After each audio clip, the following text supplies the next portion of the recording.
Hello and welcome along to another episode of this FM19 story, The Head Coach with me, Daniel. It's Season 2, Episode 5, and you can see that Dungannon are struggling down in 10th place still in the Danske Bank Premiership. But we're not the manager there anymore. We're unemployed yet again, and we've jumped nearly 3 months in the future as we continue our search for a new job. So when you last joined me, we had 5 games to save our job at Dungannon, and we knew in our heart of hearts we couldn't do it. We actually ended up leaving before those 5 games were up. The first 2 of them we were away to Crusaders and lost 2-0, and then we were away to Cliftonville on Boxing Day and lost 2-0 there too. After that game, the chairman sacked us on the spot. There was no mention of the 5 games. There was also no talk about what we'd done wrong. It was just after those 2 games we were unfortunately sacked. So it meant our Christmas present was to go home and look for a new job. We've had plenty of interviews in the meantime. The only job we were offered before today in the 2.5 months since was at Warren Point, but they were already in this position. Just a couple of weeks ago, in fact, we were offered that job. The league table wasn't any different to what it is now. As you can see, mathematically, it's almost impossible for them to stay up. So we knew realistically, within 5 games, we'd be back in the same position and unemployed again. So we did have to decline that one. In any other circumstance, I wouldn't. But 2 weeks later, we have finally received a job offer. And it looks like we're heading home to England. We've had an offer back where it all started, in the bottom half of the National League South. But this time it's Slough Town. Not a particularly reputable club, but they've agreed a couple of things which are a bit strange and very helpful to me. They've agreed for us to have a senior affiliate, so they're going to go and look for someone as soon as we join the club. That will hopefully help our director of football bring people in. And their initial offer is what we were earning at Dungannon, so as well as going home, it looks like we're going to get a pay rise for the 3rd time. Every time we get sacked, we're landing on our feet financially, even if we're not getting the best jobs out of it. So let's negotiate this job offer. Well, of course we're going to take it. It's been 3 months and we haven't got a job yet. They've approached us within 4 days of our interview, so they must be quite keen on us. Bath City are the other club we had an interview at this week. But again, they're very similar stature. And although Bath may be slightly bigger in terms of expectation, we want to keep things safe and we want to make sure we get a job. So we don't want to cause Slough any trouble. We're just thankful enough that they've given us the opportunity. So let's try and negotiate this quite a bit. We're going to be ambitious and go for $5.50. We're also going to adjust our promotion and relegation wage drops. Obviously, we haven't got any leagues loaded below the National League South. So if we do lose our job here, or we do get relegated, they are just above the relegation zone. If that happens, we'll have to leave again. But I'm fairly confident we'll be able to keep our heads above the water. So let's try $5.50 for the 2nd time. They've agreed to that. It's a fairly big pay rise, £150 a week. So we've most certainly landed on our feet there, and we're quite close to home, so we should be able to travel there as well. So let's accept that, and we'll be back in a second to meet the Slough Town squad. Right, we're in charge of Slough Town. The first message we've got is obviously the search for our senior affiliate, something they'd agreed in the interview with us, and we're more than happy to see that go through. But Slough Town have lost 3 games in a row and haven't won in 4, and as a result we're going to have to do quite the turnaround to get them back on side. We'll do our introduction to the staff and the board in a minute. We don't need to worry about that on camera. We've got 1 transfer obligation, which is a player in on loan from Cambridge. Let's have a look at him, a young fullback. 4-star ability, 5-star potential. He's probably going to be one of the best at the club then. Not quite at the standard we had at Hemel Hempstead, but certainly solid for this level. And I still remain confident we'll be able to keep them up. We'll show you where to sit in the league in a moment with a few games to go. The injury update's good, there's no one there. Let's look at the league table. They're in 18th place, 2 places above the relegation zone and just 3 points separating them from Truro. We've only got 4 clubs below us, including 3 of the promoted teams from last season. But there's a couple of clubs within touching distance above, so hopefully we'll be able to catch them. And one interesting side note, for those of you following the Torquay save part of the furniture, Jake Scrimshaw at Hemel Hempstead, the top goal scorer in the National League South this season. So if we go to the schedule and look at our running, we'll play the first game on camera next week. It's against Bromley, a team again in the other save that have given us such trouble. They got relegated from the National League last year and they're right up there in 3rd place. So they're going to be a very tough test for us and I don't think we can judge our season on that. But then we're at home to Bath and that's going to be an absolutely crucial game. The good thing I can see towards the end of the season, we've got Carshalton away 3 games from the end and our last game of the season's at home to bottom side Salisbury. So if we need a result on that day, hopefully we'll be able to get it. But I'd like to not leave it to the last day if possible. If you go and have a quick look at the staff that are already at the club, it will tell us how much is going to be going on off the pitch in the next week. We've not got a lot here really. There's a few scouts, physios and a couple of coaches, including Ross Lafayette, who's a former Luton player. And to be fair to him, he's a decent coach on there, so it's nice to have one familiar name around, and I'll certainly rely on his judgment of players in the next couple of minutes, even though it's not very good.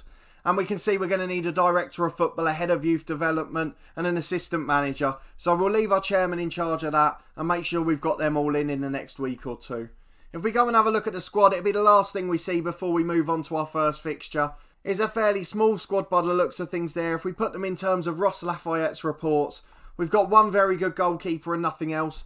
Will Henry's a name I recognise from somewhere. Did he play for Swindon at some point? Yes, he did. It's where he started his career, so that's a name that's fairly good. And he's a decent player at this level. You could see his attributes. They were pretty much 9 across the board. The only problem he's always had is that his reflexes are terrible. So shot stopping's going to be a bit of an issue. And I'm happy to predict that we'll probably concede a few shots as well. Not got the best average rating this year and has conceded lots of goals. But that's a lot to do with the whole team and the confidence rather than just him. If we move on to the defence, we've got a couple of good right backs. Wes Atkinson, he's a 25-year-old, again 4-star ability, 4.5-star potential. Just again fairly average across the board, a lot of 8s and 9s all around. But importantly with him, good natural fitness and he's very quick. He's so versatile, can play right back and centre half naturally, and then right midfield and centre midfield in an accomplished manner. So there's no complaints there, and he'll be a fairly important player for us, particularly if there's any little holes in the squad towards the end of the season. The other one's Joe Lindley, he's 22, 3-star ability with 4.5-star potential, a right fullback by trade but can play in the centre and on the left. Again, it's good to have versatile players. He's not got the best natural fitness, so he might not be able to do 2 games in a week, but certainly will be useful for us for the rest of this season. Next along the list, we've got a left back. Joe Dearman, we've already met briefly. The lad on loan from Cambridge, again 4-star ability. He's a fairly solid player, a lot of 8s and 9s. We've got a few fitting into that mould, so hopefully they'll be able to do a solid job for us for the rest of the season too. Let's look at the centre halves. We've got 2 at the club that are any good. Jubril Odakina, I think that is the star man. 4-star ability, 5-star potential. A 19-year-old who came from Tottenham last summer on a permanent deal after his release. Again, not great overall, but very quick at this level, which is always good. It means we can press a little bit higher and probably get away with it. He's not so good mentally and he's not great in the air, which may mean we've got to rethink our set-piece routines. And his partner looks like it's going to be Zeno Rossi, a very good name that is. He's 3-star ability, 5-star potential again. Not quick or strong, stamina's appalling. I mean, physically he's all over the place. He's not very composed, but technically he's a good defender. He can mark, header and tackle, and that's all you can ask from these guys. He came from Bournemouth last summer when released on a free, and he's certainly going to be first choice for the rest of this season too. If we move on to midfield, we've got a couple of good wingers by the looks of it. On the right, Armani Daly, a 4-star player with 4.5-star potential. Again came from Tottenham, but this time 2 seasons ago. He can cross, he can dribble, and he's quick. That's all we need from our wingers. We've mentioned it a few times at this level. He works fairly hard as well, so he's going to be a very important player for us. And even in a season where the club struggled, he's got 7 assists already. So he's one to look out for, and we'll try to build our attacks around players like him. And if we look on the left-hand side, we had Luke Fairlam, a 26-year-old, 3.5-star ability, 4-star potential. Has played at a few different clubs in non-league, most recently Welling last season. He's very quick again, not quite as good technically or mentally, but he'll certainly do a job for us on the other side. And again, 3 goals, 4 assists. He has contributed this season for them. If we move into the middle, and it's the one area I'm looking a bit concerned at the moment, there's not really many options there. One good player is Max Makaka. He's a 22-year-old Congolese central midfielder. 3.5-star ability, 4.5-star potential. He's quite good in a box-to-box midfield role, which will help us out. He was at Eastbourne Borough last season after playing at Tottenham and Watford in his youth career, never getting a professional start for them. But this season for us, he seems to have been okay. And you can see across the board, he's probably got one of the best skill sets in terms of stats. He's a decent passer of the ball, he can tackle too, and mentally and physically he's fairly solid, particularly with a good engine, which is going to be important, as we've mentioned a couple of times already. He doesn't seem to have any partners above 2-star, so that's something we might have to hope our director of football addresses, and that's providing he comes in on time. So the window normally shuts on the last Thursday of March for non-league clubs, so if we go and have a look, it's not the 19th, it's on the 26th, so we've got 11 days. Hopefully we'll give ourselves at least a week with a new director of football. But of course, as usual, that's up to our chairman. So if it doesn't happen, we just have to live with it. The last position we've got is strikers. There's a couple of good backup options by the looks of it, but we want to look at the main front too. Papi Gay is a player I've had on Football Manager before. He's a good player with 4-star current ability, 4-star potential, a natural target man at 29, and for the rest of this season we will base our game plan around him, particularly with Daly being able to cross from the right. That could formulate most of our plans going forward for the last month of the season. And secondly, we've got Seika Jatta, I think that is. He's a 4-star ability player with 4.5-star potential. A bit more of a poacher or an advanced forward. At just 23 years of age, he's got all the key attributes. He's decent finishing, composure, fairly quick, and he's good off the ball and works hard. I mean, you couldn't ask for much more really at this level. Only 6 goals so far this season. But one thing I have noticed about him is he's actually on the club's favoured personnel list. For some reason, he's very popular here. You could see he'd played 62 games and got 18 goals. So he's certainly one we've got to work into the team to keep everyone happy, particularly the fans, who I'm sure won't be too happy to see a manager who's failed at every club so far. We'll just have a quick look in the 23s and the 18s to see if we've got any stars. There's a 16-year-old centre midfielder there who might be useful for us. If we look in the under 18s, not so much there, a couple of young talents, but let's look at this Brandon Kane. A 2-star central midfielder with 5-star potential, 16 years of age and a resolute personality. I might give him a chance, you know, because he could be an absolute star long term. And if we can stay here for a couple of years and just settle into this career and finally get the head coach on the roll, develop a club well off the pitch and get results on it, just force our way up the league slightly. I'm not worried about promotions and things like that, just reaching our goals and proving our reputation at the lowest level. If we could get a coaching badge too, that would be great, but most clubs at this level can't afford it. So Brandon Kane's very much one to look out for, and I'm happy to say that very early on in this stint of the series. But that's enough of an introduction, I think. We're going to go to our staff responsibilities and set up our chairman to get everything we need in, and we'll be back in a week's time for our first game at the club, away to promotion chasers Bromley. We'll see you in a minute for that one. Okay, we're back on match day. It's our first game at Slough Town away to Bromley. You can see from the training performance in the bottom corner here, my hunch about Brandon Kane looks like it's going to pay off. We've put him in the senior squad this week and he's got the best training performance at the club and he'll be rewarded today with at least a place on the bench. Very much a game we can experiment. We're not expected to win. We're playing against the side right up there in 3rd place. So this is sort of one for us to gauge our expectations and get a little glimpse of the players at the club to see where we need to improve over the summer providing we stay up. Obviously we won't have a say in what happens, but we can very much plan our tactic around it for next season based on our star performers for the rest of this year. If we quickly introduce you to the key staff that we have at every club, they have now all been employed. There's a couple of backroom staff, particularly in the recruitment team, which haven't gone through yet. They're in negotiations now, but we've got the 3 main ones. Firstly, it's Nathan Collier for our Director of Football, a 33-year-old, and it seems to be a bit of a pattern really. Our chairman's gone for young staff in these roles, and now Collier's following suit himself as he's in charge of the staff hiring and firing since he's joined the club. His judging player ability and potential is very worrying. It's quite a concern indeed. It's only 3 for each. And if he's going to be making transfers over the summer, this could go a little bit wrong again. But we'll give him a chance and we're not going to judge him just yet. And he's young, so hopefully he'll continue to develop.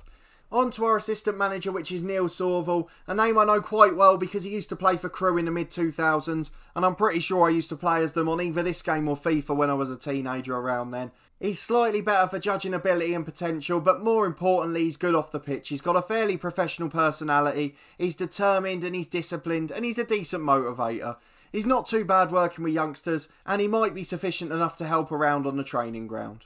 He's been assistant manager at Altrincham and Nantwich, another couple of clubs in non-league, so he's got plenty of experience in the role, and he prefers a 4-4-2, which is very much going to match with what we're going to do.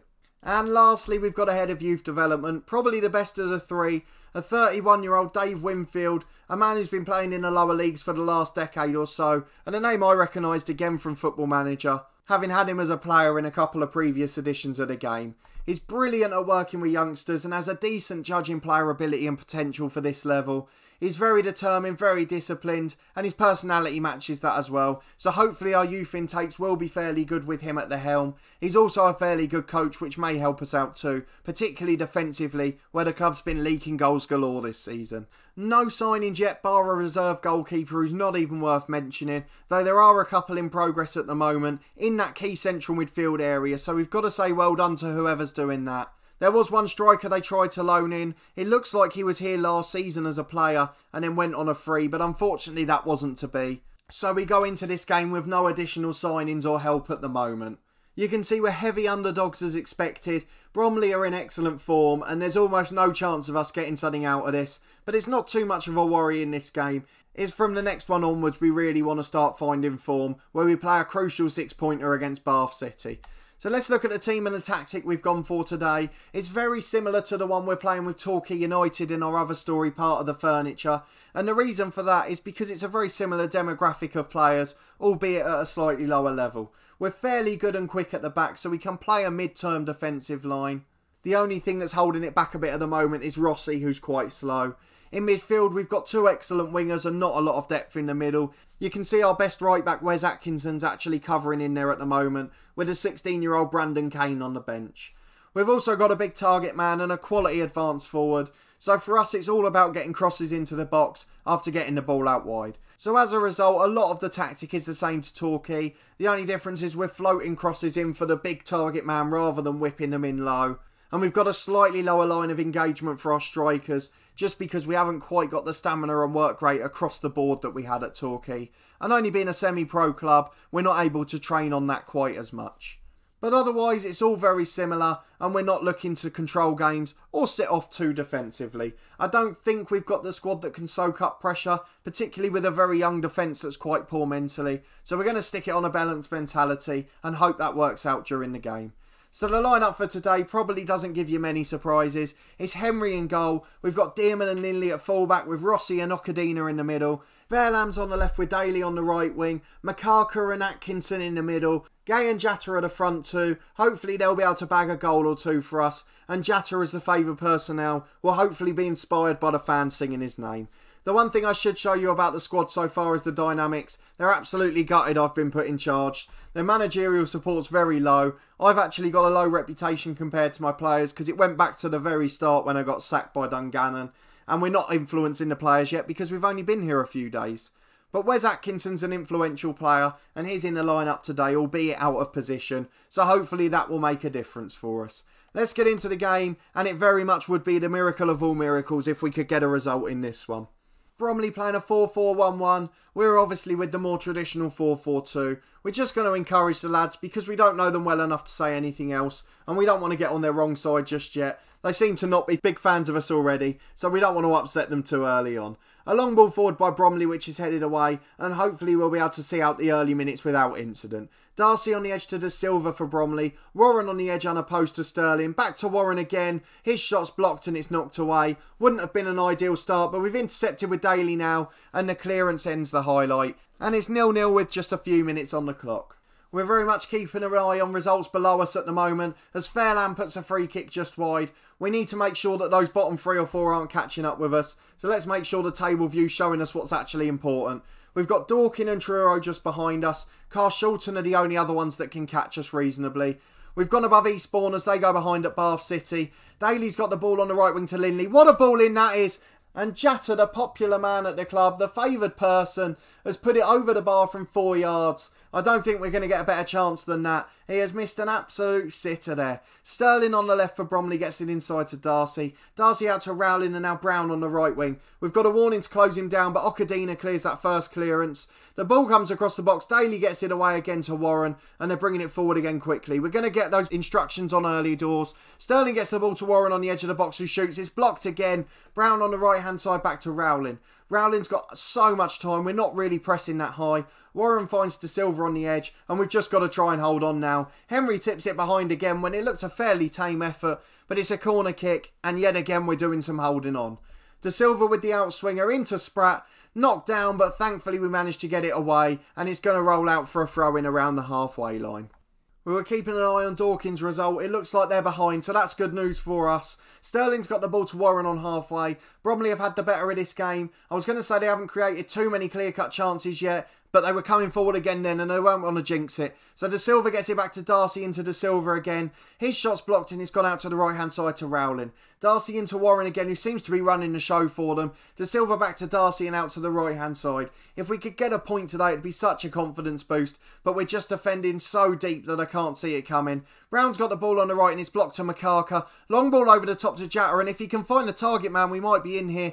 Jatta with the ball on the left, crosses for Gay, but it's knocked down by the defender and brought away by Bromley. On the stroke of half time, it's 0-0, but we've still got to hold out for a couple more minutes yet. Jatta with the ball over to Gay, who goes into the box, shoots at the keeper, but Evans tips it behind, and we've now got a corner.